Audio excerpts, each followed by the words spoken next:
Ladies and gentlemen, if you were to make a statement supporting terrorism or the acts of terrorists, so if you were to try and build a rationale for acts of terrorism, that you would be immediately picked up, the local policeman would come to your house, arrest you. If you were to put such a comment on social media, rightly so, you would be facing charges, you would be in jail. But if you're from the Congress, nothing would happen. If you're Farooq Abdullah, nothing will happen. If you're Hussain Dalwai, nothing will happen. If you're from the PDP, despite the central government being a BJP government, nothing will happen. And that is the problem. These are the comments which are being made regularly after the recent 10/11 terrorist attack. These are not just apologists. These are people who are making a strong case for terrorists, strong justification for terrorists, directly or indirectly.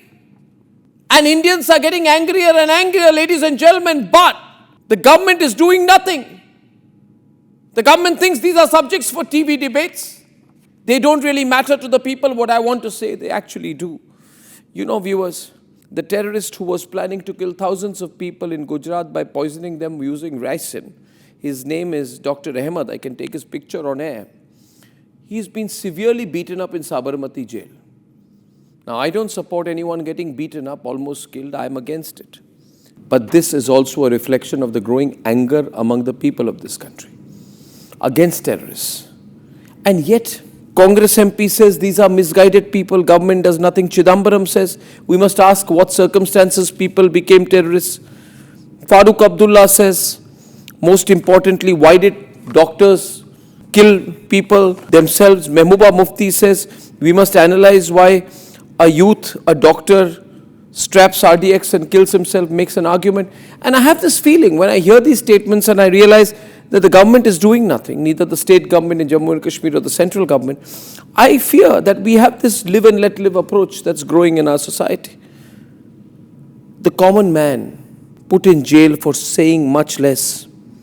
Ladies and gentlemen, let us not forget out here, a 101-year-old man was acquitted in a murder case recently after spending half a century in jail and then being told you were innocent, you actually did nothing.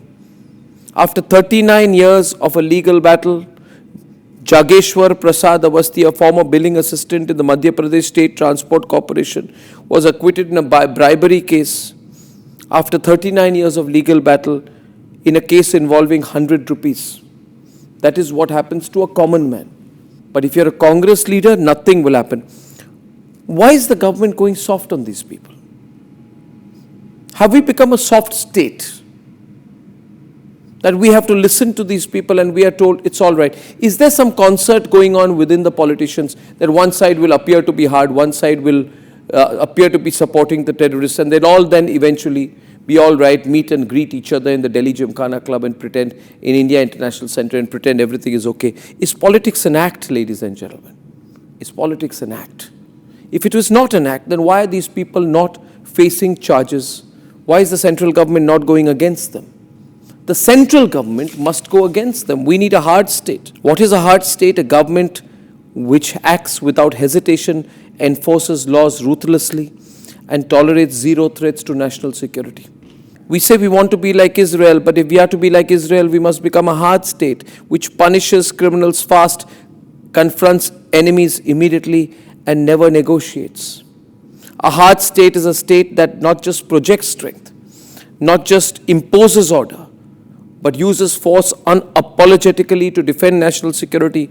A hard state means tolerating nothing that is against national interest. Mehbooba Mufti's speeches, Farooq Abdullah, Chidambaram, Hussain Dalwai, Congress leaders are speaking out against national interest. And yet it is only the media that is making it an issue. Why? Why did we bring this Gupkar gang out? We knew they were against the country. Why are people who are facing national security cases being allowed to fight elections? Why are they being allowed to enter assemblies? Why are they being allowed to launch political parties in our country? Why is Farooq Abdullah being treated like a genial old man who can say anything and get away with it? Why do people trust Omar Abdullah? Why is Mehbooba Mufti making a strong case for the Jamaat-e-Islami and never has one case put against her by the central government? You see, people are angry today. The common man gets sued, put in jail for saying much less harmless things. I had a 100 crore legal case put against me by a retired Supreme Court judge because the channel I ran around graphics for a few seconds. For a few seconds. And today the courts are also saying nothing. The government is saying nothing. It's a free-for-all. You see, in our country, 15, 20 people will die, dozens will be injured. The politicians will be back to the usual horrible recrimination while terrorists take a stroll at the Red Fort. Ladies and gentlemen, if you believe in what I am saying, if you believe we need to be a hard state not in terms of statement but in reality, then support a republic.